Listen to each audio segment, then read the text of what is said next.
The same holds true with the courses that Dr. Bissell wrote. I've gone through the basic 8 courses in the past 25 years and read through them many times. Yet each time I read a particular lesson, I've been at a different point on the path of life.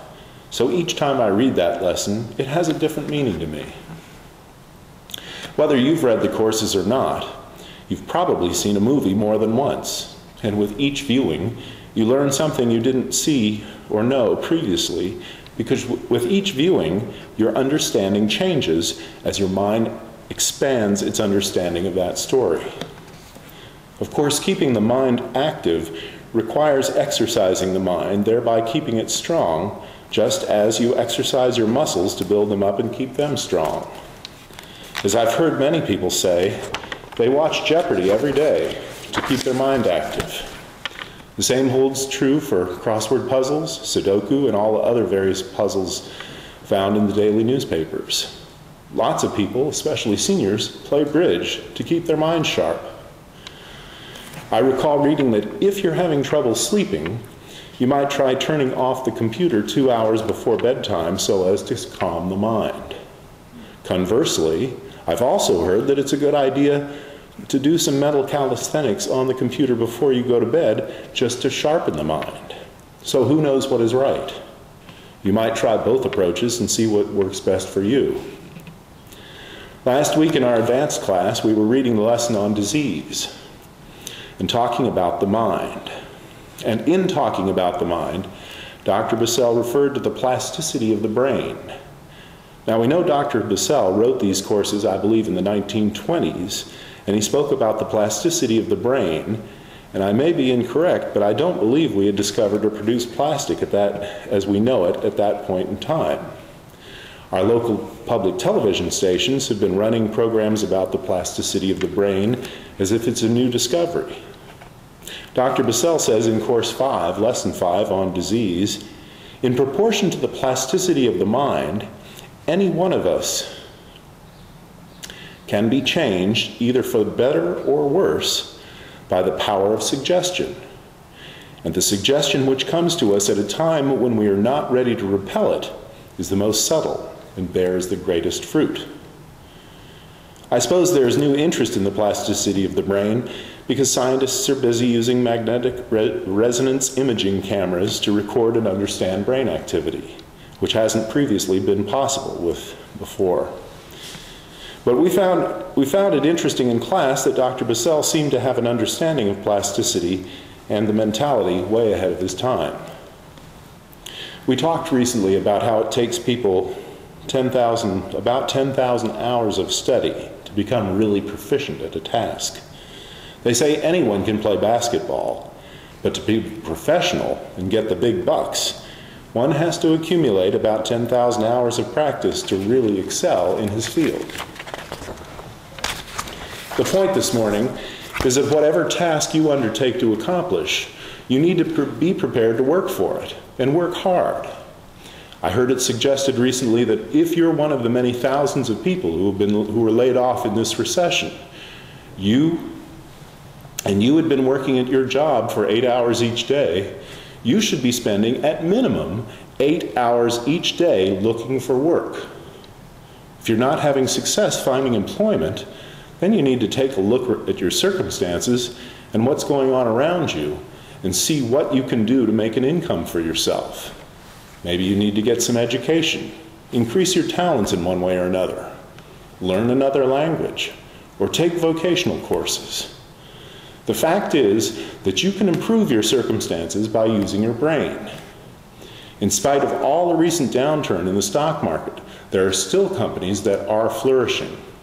Apple is selling iPods as fast as they can make them.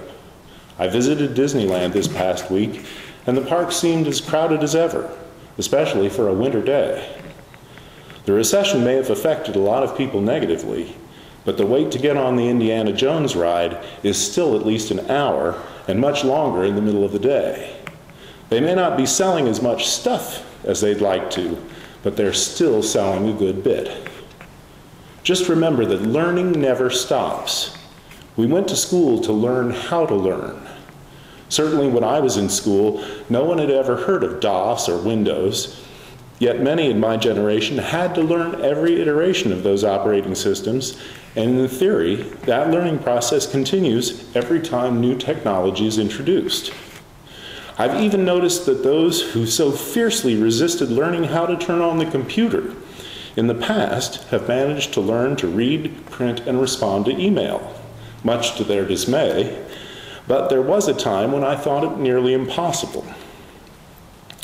So today, if you find yourself in a situation where you've lost your job, or perhaps you've just graduated from school and find yourself competing for work with all the thousands of others who've just been laid off, know that there is a perfect job for you, and that God has a plan for your life.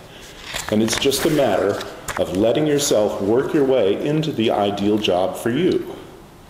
As we heard in the scripture in Romans chapter 12 this morning, each one of us is unique. We're not all suited to do the same thing. Some people are better working with others, and some people are better working by themselves. Some people are good teachers. Some have good speaking voices for lecturing, radio, television, or storytelling. Others are better at writing. Some people can cook delicious meals masterfully. Others need someone to cook for them. Fortunately, the world is full of varieties of people with various talents, so that if we all work together in harmony, we can build skyscrapers, travel to the moon and beyond, create tiny portable phones and computers, and the list goes on and on. The important thing is that you formulate a plan of action and work on that plan every day. Work 8 hours a day if you have to do whatever it takes to prepare yourself for your new job or career.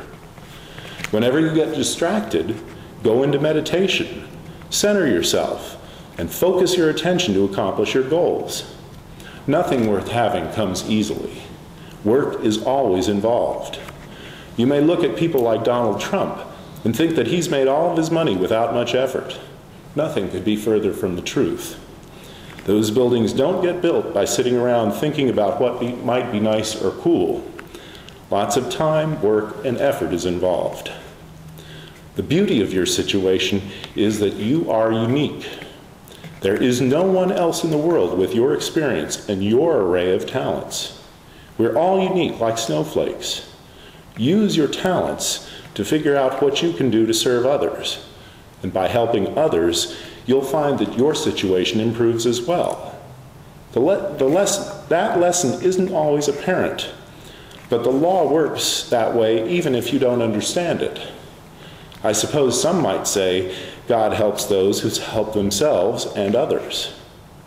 Remember to meditate daily, keep an open mind, and remember that you are in charge of your future. You are the only one in charge of your future. You have a world of opportunities available to you if you just put your mind to it. Put God first. As Paul said to the Romans in chapter 12, verse 21, "Be not overcome by evil, but overcome evil with good."